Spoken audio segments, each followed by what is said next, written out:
ခါမုတ်ဆိုးဖို့တရေကြီးတယောက်မှာသမီးလေးနဲ့မွေးဖွားထားပါတယ်အကြီးကရွှေရည်လို့ခေါ်ပြီးအငယ်ကတော့ငွေရည်လို့ခေါ်ပါတယ်တရေကြီးကသမီးနှစ်ယောက်ကိုညီတူမြတူမချစ်ခဲ့ဘူးတရေကြီးရွှေရည်ကအပြောကောင်းကအဖေကိုချွတ်ချွဲနွဲ့နွဲ့ပြောဆိုတတ်တဲ့အတွက်ကြောင့်သူပါပဲပြောတရေကြီးကအကုန်လက်ခံခဲ့တယ်သမီးကြီးကိုပိုချစ်တာကြောင့်လိုချင်တာမှန်သမျှရှာဖွေပေးခဲ့တယ်သမီးငယ်ငွေရည်ကတော့မပြောမဆိုနေတတ်တဲ့သူမလို့စကားတခုကိုကောင်းကျိုးဆိုးကျိုးအရင်စဉ်းစားပြီးမှသာပြောပါတယ်အမှန်တရားကိုသဘောကျတယ်အဖေကတော့ကောင်းပါပြီကိုအထင်ကြီးလို့ဆိုပြီးတိတ်သဘောမကျဘူးဒါကြောင့်ငွေရည်တခုခုကိုအဖေစီပူစားပြီးဆိုတာနဲ့မရတာများတယ်အမေရှိတုန်းကတော့စိတ်တက်ခြင်းတူတဲ့အတွက်သမီးငယ်ကိုတော်တော်ချစ်ခင်ခဲ့တယ်ဒါပေမဲ့အမေဆုံးသွားတော့ဘယ်သူမှစိတ်မဝင်စားတော့ဘူးအမကလည်းညီမဖြစ်သူကိုအမြဲတမ်းမနာလို့စိတ်ရှိနေခဲ့တယ်အဖေကညီမကိုပိုချစ်သွားပြီးအမွေတွေအားလုံးသူ့ကိုမပေးဘဲညီမကိုပေးမှကြောက်နေခဲ့တယ်ဒါကြောင့်သူ့ညီမကိုအမျိုးမျိုးနှိပ်စက်နေတယ်တနေ့မှာတော့အဖေဖြစ်သူခယူချက်စားချင်တာနဲ့သမီးကြီးအဖေခယူချက်စားချင်လို့ညနေကျရင်အဖေကိုချက်ကျွေးပါအောင်ကွယ်ဟုတ်ကဲ့ဖေဒါစိန်ဒီနေ့သမီးခယူသွားကောက်လိုက်အောင်မယ်ရွှေကြီးကအဲ့လိုပဲညင်ညင်တသာပြောဆိုပြီးတဲ့နောက်အိမ်အောင်ဆင်းသွားကအပင်ရီလောင်းနေတဲ့ညီမစီဆင်းသွားပြီးနင်ဒီနေ့ခယူတွေသွားကောက်ပြီးတော့အဖေလာချက်ကျွေးလိုက်အောင်နော်ငွေရီလည်းဘာမှပြန်မပြောဘူးညနေရောက်တော့ငွေရီခယူဟင်းတစ်ခွက်လေးကင်ကအဖေကိုသွားပေးမယ်လို့တော့ရွှေရီကလာလှသွားပြီးတော့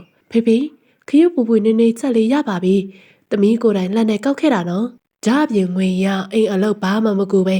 ယောက်ျားလေးကိုသာအထသွားပေးနေတယ်လို့ကြိုင်လိုက်တဲ့အတွက်သူ့အဖေကလည်းဘာမှမစင်စားပဲငွေရီကိုခေါ်ကရိုက်နှက်နေခဲ့တယ်ငွေရီရဲ့ရှင်းပြကြောက်လည်းဘာမှနားမထောင်ပဲရွှေရီရဲ့အပြောသာယုံကြည်ကသမီးကြီးကလိမ့်မှရင်ကျေးပြီးသမီးငယ်ကတော့ကိုအထင်ကြီးကကောင်းပါတယ်လို့ထင်ခဲ့တယ်မကြခင်မှာပဲသူတို့အဖေတည်သွားပြီးအမွေတွေတော်တော်များများကိုလည်းရွှေရီကိုပေးခဲ့တယ်။ဒါတောင်သူကငွေရီကိုမနာလို့ပဲသူ့အဖေရဲ့အမွေတွေအားလုံးကိုတယောက်တည်းအပိုင်စည်းချင်နေခဲ့တယ်။ဒီအတွက်ကြောင့်ဘရီရဲ့တုံးကအခုအဖေလည်းတည်ပြီးဆိုတော့ငါတို့ညီမနှစ်ယောက်ချစ်ချစ်ခင်ခင်နေရမယ်နော်။ရွာထဲကလူတွေအဖေတည်ပြီးတဲ့နောက်ညီမနှစ်ယောက်အမွေလူတယ်လို့မကဲရရလေအောင်ညီမလေးရဲ့အမွေတွေကိုမမလာပေးထားလိုက်အမဆောက်ရှောက်ပေးမယ်။ငွေရီကလည်းသူ့အမပြောင်းလဲသွားပြီဆိုတဲ့အထက်နဲ့သူရထားတဲ့အမွေတွေကိုရွှေရီထိမ့်သိမ်းဆောက်ရှောက်ပေးဖို့အတွက်ပေးလိုက်တယ်။ရွှေရီကလည်းအမွေအားလုံးကိုထိမ့်သိမ်းဆောက်ရှောက်ခွင့်ရတဲ့နောက်အရာအားလုံးသူ့အပိုင်ဖြစ်လာအောင်ငွေရီကိုအိမ်ပေါ်နေနှင်းချဖို့အတွက်နီးလန်းရှာဖွေပြီးနောက်ဆုံးသူ့ရဲ့လက်စွပ်ကိုစွပ်ပြီးငွေရီအခန်းထဲကိုထည့်ထားလိုက်တယ်။သူ့ရဲ့လက်စွပ်ပြောက်တယ်လို့ကြေညာလိုက်တယ်။အိမ်အနက်လိုက်ရှာပြီးတော့ငွေရီရဲ့အခန်းထဲသွားတွေ့တဲ့ချိန်မှာငွေရီကိုခေါ်ပြီးအကျင့်မကောင်းတဲ့သူဆိုပြီးဇဲဆိုအော်ငေါက်လိုက်တယ်။ငွေရီကလည်းသူ့မခိုးကြောင်ပြောနေပေမဲ့လာကြည့်တဲ့ရွာသူရွာသားတွေတော့ရုပ်ရည်လေးလက်တပတ်တာနဲ့ခိုးတက်တယ်လို့တီတိုပြောဆိုနေခဲ့တာပေါ့ငွေရီကလည်းသူ့အခန်းထဲမှာလက်စွပ်တွေးတာမို့ဘာမှပြန်မပြောနိုင်ပဲကောင်းကောင်းခံနေရတာပေါ့အဲ့ဒီချိန်မှာရွှေရီကဒီတိုင်းသာဆက်ထားမယ်ဆိုရင်သူ့အမွေတွေခိုးသွားဆိုလို့ဆိုပြီးအိမ်ပေါ်နေနင်းချလိုက်ကငွေရဘလောက်ပဲကြောင်းမှန်နားမထောင်ပဲအိမ်ပေါ်သာနင်းချနေလိုက်တယ်လာကြည့်တဲ့ရွာသူရွာသားတွေအားလုံးကလည်းတခိုးကိုမုန်းတယ်ဆိုပြီးရွာထဲနေနင်းထုတ်နေကြတာပေါ့ဘလို့မှပြန်မသိမြတ်နိုင်ဘူးဆိုတာတီတော့ငွေရီလဲသူ့အနံ့ထားတဲ့ရွှေငွေတွေကိုပြန်တောင်းလိုက်တယ်တကယ်လို့အမညီမလေးကိုအိမ်ပေါ်နေနင်းချမေးဆိုရင်လေအမစီမှာအထားတဲ့ရွှေငွေတွေနဲ့စပားတွေကိုပြန်ပေးပါဒါမှညီမလေးကိုချစ်တော့ကိုပေါ်ရက်တည်နိုင်မှာရွှေရတော့ဘာမှမသိသလိုနဲ့ပါမွေတွေလေနင်ပေတော့ငါစီလာအပ်ထားရလဲရှောက်ပြောမနေနဲ့ငါအိမ်ပေါ်နေအခုချစ်ချင်းဆင်းသွားတော့ငါမှနစ်လို့တခိုးညီမမတော်ချင်ဘူးငွေရည်လဲမျက်ရည်လေးမျက်ခွက်နဲ့အိမ်ပေါ်ဆင်းသွားရပြီးဘယ်သွားလို့သွားရမှန်းမသိလမ်းမပေါ်ရှောက်သွားနေခဲ့လိုက်တယ်ရှောက်သွားရင်းနဲ့ရွာတရွာရောက်တော့ရွာသူတွေအထက်ရက်လုံနေတာကိုမြင်နေရနဲ့ဝင်ကူညီလိုက်တယ်ကျမလေးကဘဲနေလာတာလဲအထက်ရက်လောက်တဲ့လက်ရလေးကလည်းမစိုးပဲဟုတ်ကျမဟိုဘက်ရွာကနေလာတာပါအခုပဲအမအိမ်မောနေနင်ချလိုက်တာဘဲမှသွားစရာမရှိဘူးဒီမှာနေပြီးနေစားအနေနဲ့ရက်ကန်းထဲလေးရက်ပေးလို့ရမလားသူ့စကားကိုကြားပြီးတဲ့နောက်ရွာသူရွာသားတွေကလည်းတနာညာတာတဲ့အနေနဲ့သူ့ကိုနေခွင့်ပေးလိုက်တယ်ငွေရစူးစားပန်းစားတဲ့အလုပ်ကိုလောက်ကင်လာတာ3လလောက်ကြာတော့အတော်တယောက်ကငွေရီစူးစားတက်တာတဲ့အိမ်မှုကိစ္စအပြင်လက်မှုပညာပါကျွမ်းကျင်တဲ့အတွက်ကျွေးမောက်တော်ချင်လာခဲ့တယ်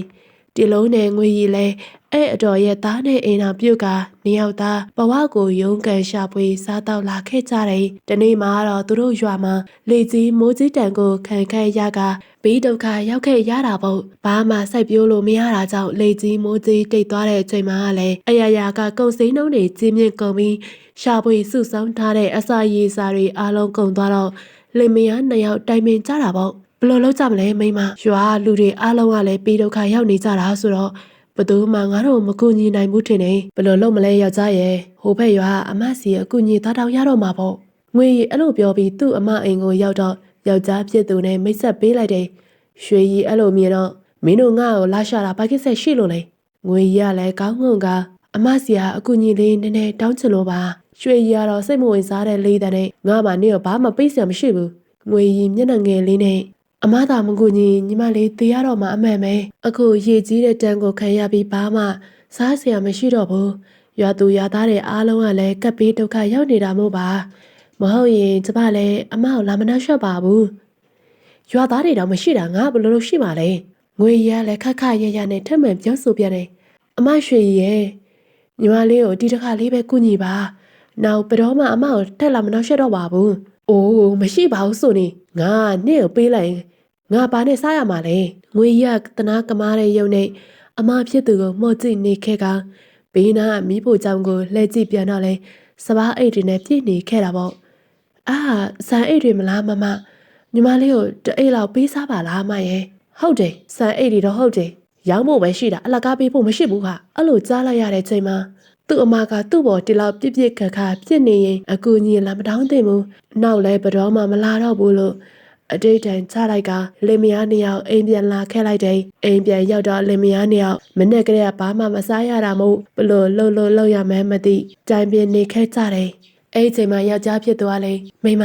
ကို့အိမ်မှာစောင့်နေနော်ကိုတော်ထဲမှာအစာသွားရှာကြည့်မယ်တခုခုရှိမှာပါအဲ့လိုပြောပြီးတဲ့နောက်တော်ထဲဝင်သွားခဲ့တယ်တော်ထဲရောက်တာနဲ့အစာရေစာတွေရှာဖွေနေတာမိုးကျုပ်တဲ့ကြည့်ဘာမှမတွေ့ခဲ့ဘူးနောက်ဆုံးတော့မောပြီးတစ်ပင်အောက်မှာထိုင်နားနေလိုက်တယ်ဟိုးဘဝကလည်းဘာလို့ဒီလောက်တောင်ပင်မစင်ရဲ့ဒုက္ခရောက်နေရတာလဲကွာတောင်းဆောင်နဲ့တောင်းဆောင်နဲ့တစ်ပင်ဆောင်တဲ့ရုပ်ကစိုးတွေကသူ့ကိုတွေ့ပြီးတနာကကူညီခြင်းစိတ်ထွက်ပေါ်လာခဲ့တယ်။ဒါကြောင့်မလို့မွေကြီးတကအသွင်ဖန်ဆင်းကသူထိုင်နေတဲ့တစ်ပင်အောက်မှာ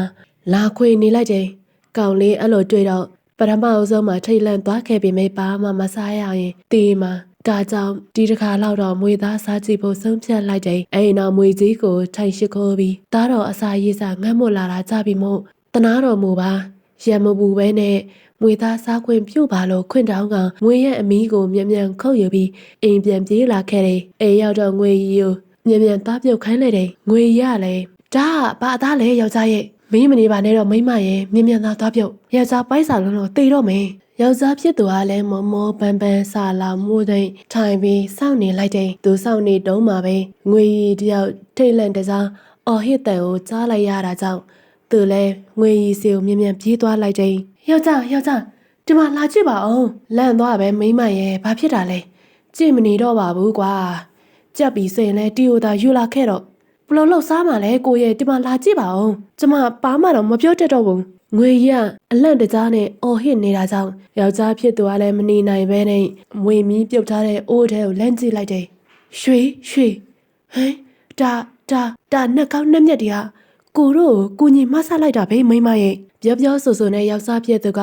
မိုးကောင်းကင်ကိုထိုင်ကြောကဂျေဇုတင်စကားတွေအဆက်မပြတ်ပြောဆိုနေလိုက်တယ်ငွေရလည်းယောက်ျားဖြစ်သူနောက်လိုက်ထိုင်ကြောပြီးတီလိုပြောလိုက်ပြန်နေကိုတာဆွင်တီရွှေတွေဘလို့လောက်ကြမလဲဘလို့လောက်ရမှာလဲမိမရဲ့တီရွှေတွေယူပြီးတော့မြို့ထဲရွှေဆိုင်မှာတွားရောင်းကြတာပေါ့အခုချိန်ရစပြီးတော့ကိုတို့လင်မယားနေအောင်ငှက်ပြီးမသိတော့ဘူးမိမကိုတို့တွေချမ်းသာတော့မိမမြန်မြန်ပြင်ဆင်ပြီးတော့ကိုနောက်သားလိုက်ခဲ့ဒါမှကိုတို့လင်မယားနေအောင်ဈေးထဲမှာတခါတည်းထမင်းစားလာရမှာတီလိုနဲ့သူတို့လင်မယားနှစ်ယောက်ကလည်းရွှေကိုအနှဲငယ်ယူပြီးသွားရောင်းလိုက်ကအရေးကြီးတဲ့စားတော့ဖွဲရတွေကိုဝယ်လာပြီးတူလောင်ထားလိုက်တယ်။အဲ့ဒီရွှေတွေကြောင့်သူတို့နှိမ့်ချင်းညက်ချင်းချမ်းသာသွားခဲ့ကြတယ်။ရွှေတွေငွေတွေယူပြီးလေစည်းမိုးကြီးတန်ကြောင့်ဒုက္ခရောက်နေတဲ့ရွာသူရွာသားတွေကိုကူညီဖေးမကစိတ်သဘောထားဖြူစင်မင်းမြတ်လာတဲ့တတိကြီးလင်မယားအဖြစ်ပြောင်းလဲသွားခဲ့ပါတယ်။ဒါကြောင့်မလို့ရွာသူရွာသားတွေအားလုံးကလည်းသူတို့လင်မယားရဲ့စိတ်ဓာတ်စေတနာတွေကြောင့် ချီကျိုးကသူတို့လင်မယားတက်ရှည်ချမ်းမှာစိတ်ချမ်းသာပြီးအန်တီရဲ့ပေါင်းကင်းလေးနိုင်အောင်စူတောင်းပေးကတီလိုနဲ့သူတို့လင်မယားနှစ်ယောက်ရဲ့ကုံသတင်းတွေကအနေနဲ့ရရပြန့်နှံ့သွားက